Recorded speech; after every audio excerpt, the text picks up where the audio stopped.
बात बहुत ही पुरानी है। एक सम्राट था। वह बहुत ही बुद्धिमान था। उसकी प्रजा बहुत ही खुश और सम्राट के सभी कामों से प्रसन्न रहती। पूरे राज्य में सम्राट की बहुत ही इज्जत थी।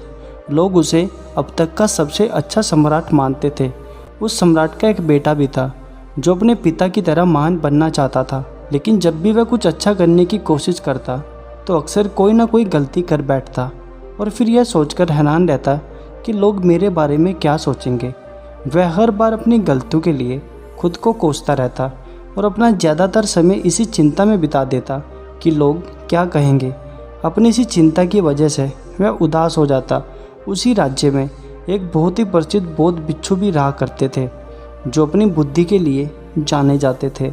एक दिन सुबह सुबह राजकुमार उनके पास पहुंच गए और जाकर अपना सारा हाल बताया।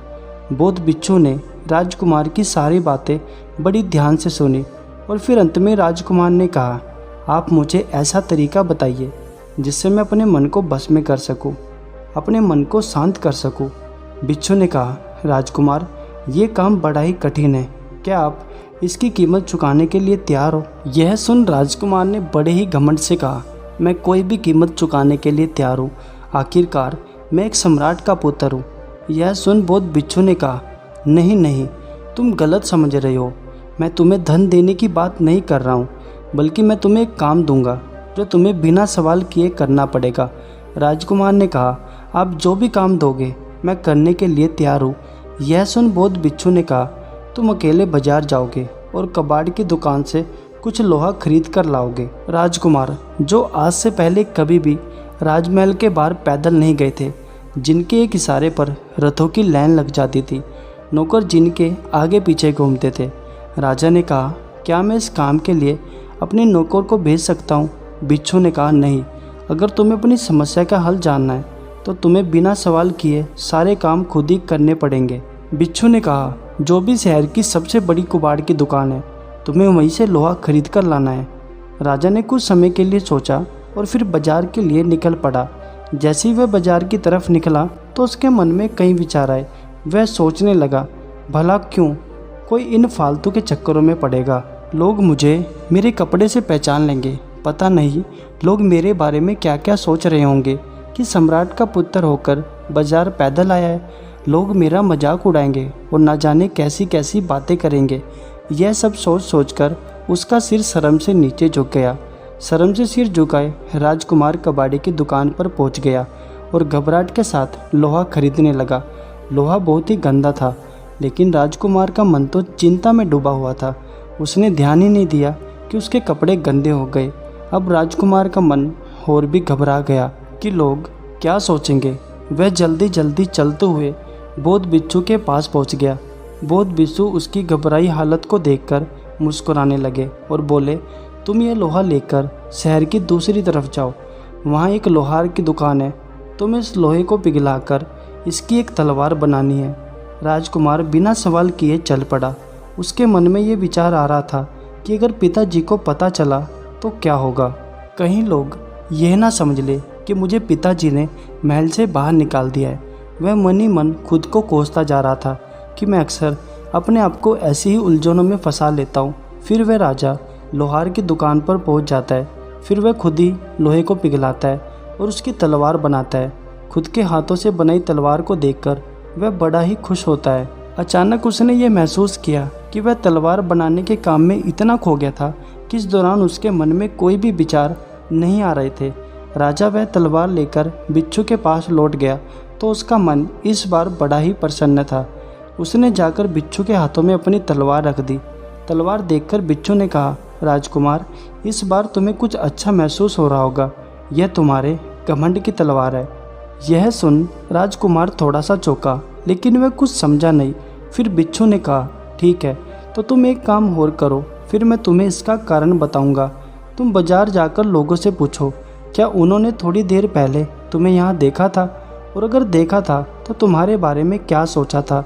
वह राजकुमार फिर से बाजार गया और लोगों से पूछा, क्या आपने मुझे थोड़ी देर पहले यहाँ देखा था? ज़्यादातर लोगों का जवाब था, नहीं, हमने आपको नहीं देखा। राजकुमार ने सबसे पहले दुकानदार से पूछा, क्या आपने मुझे यहाँ देखा था? फिर दुकानदार ने कहा, हाँ, मैंने तुम्हें देखा था, लेकिन सुबह सुबह दुकान में बहुत सा काम होता है और ग्राहकों का भी आना जाना लगा रहता है, इसलिए मेरे पास ज़्यादा कुछ सोचने का समय ही नहीं था। बस आपको देखा और अपने काम में लग गया। इसी प्रकार और बहुत से लोगों से पूछने पर पता चला कि किसी ने भी राजकुमार और उनकी घबराहट पर ध्यान ही नहीं दिया। राजकुमार ने कुबाड़ वाले से पूछा तो उसका जवाब था कि मुझे लगा तो था कि तुम एक बड़े घर से हो, लेकिन मेरे भाई, इसके अलावा मैंने और कुछ नहीं सोचा।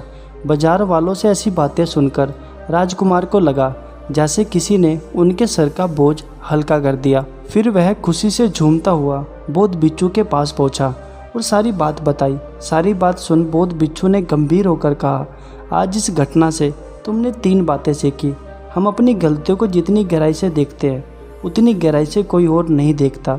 हर इंसान को अपना दुख, अपनी गलतियां बहुत ही बड़ी लगती है। हमें लगता है कि सबका ध्यान हमारी तरफ है, सब हमारे बारे में ही सोच रहे हैं, सब हमारी कमियों को ही देख रहे हैं, लेकिन अक्सर में कोई किसी के बारे में नहीं सोचता, और अगर कोई सोचता है तो वह सिर्फ अपने बारे में ही सोचता है।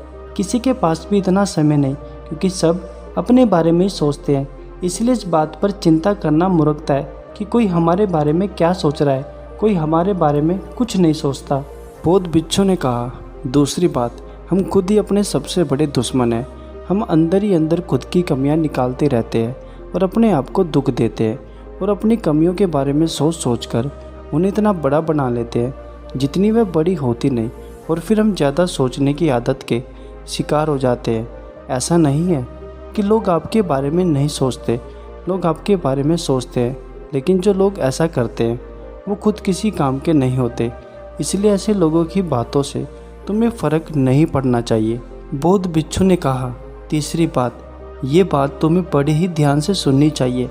जब तुम्हारे मन के विचारों में तूफान उठने लगे, तुम्हारा मन बेचैन और अशांत हो जाए, तो अपने आप को किसी ऐसे काम में लगा लो जिसे तुम्हें अपने हाथों से करना पड़े, जैसे तुमने अपने हाथों से वह तलवार बनाई थी। ऐसा करने से तुम्हारी मानसिक शक्ति एक दिशा में आ जाएगी और थोड़ी ही देर में तुम शांत महसूस करने लग जाओगे, जिससे तुम्हारा सारा दिन बर्बाद होने से बच जाएगा और तुम चिंता करने से भी बच जाओगे। दोस्तों, आशा करता हूँ आज की इस कहानी से आपको ये समझ ज़रूर आ गया होगा कि आप कैसे अपने अशांत मन को शांत कर सकते हो। अगर आपको हमारी ये कहानी पसंद आई है तो हमारे चैनल को ज़रूर सब्सक्राइब करना। फिर से मिलेंगे एक नई कहानी के साथ, तब तक के लिए नमस्कार।